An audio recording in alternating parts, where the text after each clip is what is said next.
Hey everyone, Ed from New Haven, Connecticut here. Hope everybody is doing well. Wanted to put out a quick video today and do a response to a thread, which I haven't done in quite some time. So Jack over at The Vinyl Voyage, he put out a video a while ago, pick 7 genres of music and pick 7 LPs to show each of those respective genres. I thought that was a pretty cool idea. Great video put out there by Jack. I've seen some other folks respond to it as well. And I said to myself, that's pretty easy. I can have fun with that. I can do that. And usually I take a bit of liberties with these things, but it's all about having a good time and having some fun.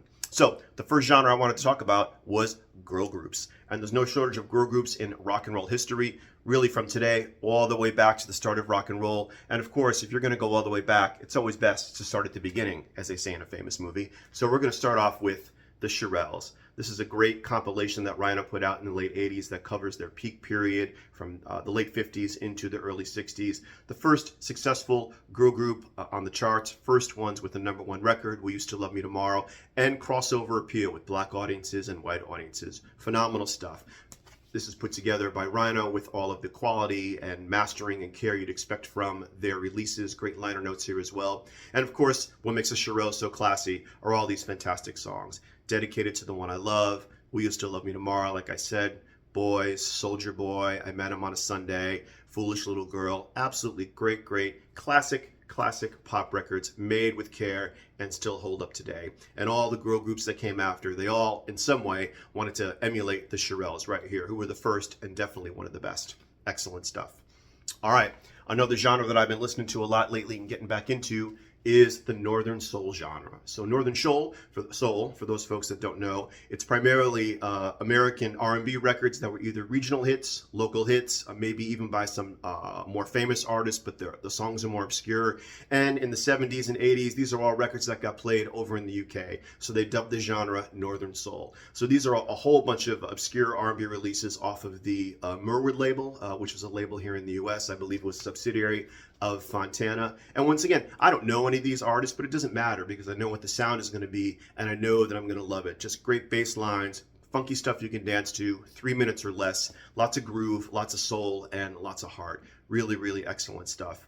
And the put out by Ace Records, and Kent Records in the UK do a lot of great Northern Soul compilations. So I've been listening to this genre again and having a blast with it.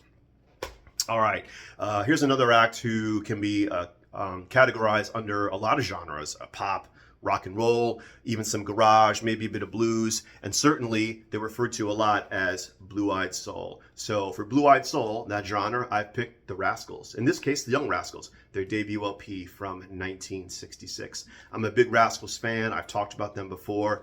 This was their debut record, and this has got blue-eyed soul all over it. Felix Cavalier's Hammond B3 organ is on every track. They cover 2 Wilson Pickett tracks. They cover Larry Williams.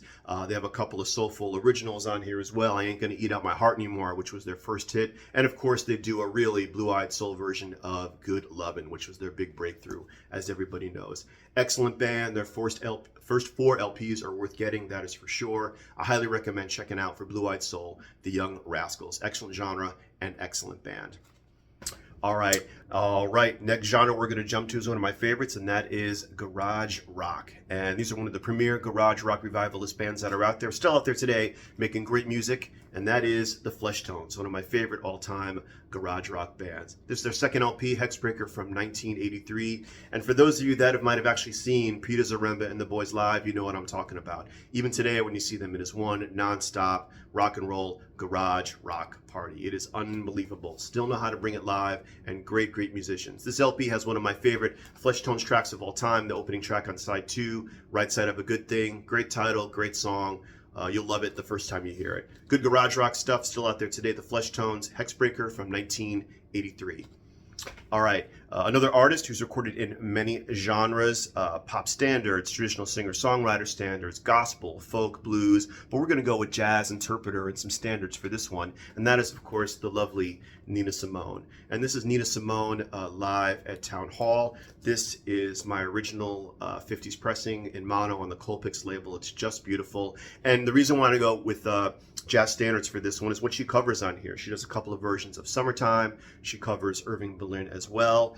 She also does a version of Wild is the Wind, which I believe at the time was a hit for Johnny Mathis, right? But I didn't know that song until David Bowie covered it on Station to Station. But for me, the show-stopping track on here is the opening track on side 1, where she does a beautiful version of Black is the Color of My True Love's Hair, which she did many, many times, and she's recorded many, many times. But the version on this LP, live at Town Hall, is the one to get. If you're not familiar with it, stream it. You could hear a pin drop. It is a goosebump special. So Nina Simone, live at Town Hall for jazz. All right, down to our last two. Let's move over to some blues. The one and only Mr. Taj Mahal. Great record. I have a lot of Taj Mahal. I bought some other stuff of his a while back. I haven't listened to it yet. Some 70s releases I wasn't familiar with. I'll chat about that in another video. But if you're going to talk blues, you certainly got to include Taj Mahal. This is the double LP that came out in 1969, 70, right? Giant Step, which is him with the full band, and The Old Folks Home, which is more country, Appalachian, mountain music, traditional stuff right here. Absolutely beautiful, phenomenal gatefold, excellent stuff. 6 Days on the Road has been covered by a million artists, but certainly Taj Mahal does one of my favorite versions of that. So if you need a dose of the blues, you certainly can't miss it all with Taj Mahal. Excellent stuff.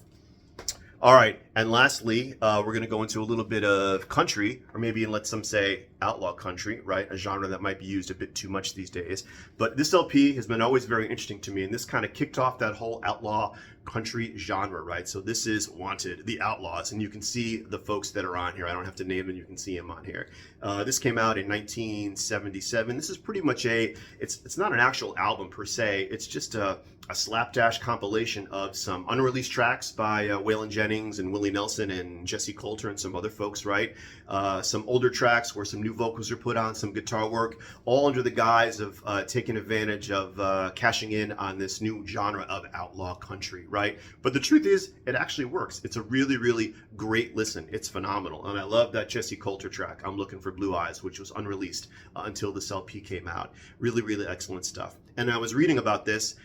This came out in 77, right? So 76, I think, was the first year that the Recording Industry of America designated platinum albums. You sell 1 million more, you get a platinum status. This was the first country LP to be awarded a platinum status for selling 1 million copies. So Wanted, The Outlaws, all the usual suspects are here. You certainly can't go wrong with it. You can get it on the cheap. It's a fun outlaw country listen. All right, that's all I had. 7 LPs, 7 genres. Hope everybody is doing well. I've had some new subscribers as well. I've been having a dialogue as usual with a bunch of great people. All good stuff. Enjoy the likes and the comments. And you know what? With everything going on out there today, let's all take a moment and be kind to one another. All right? Until the next video, take care, folks.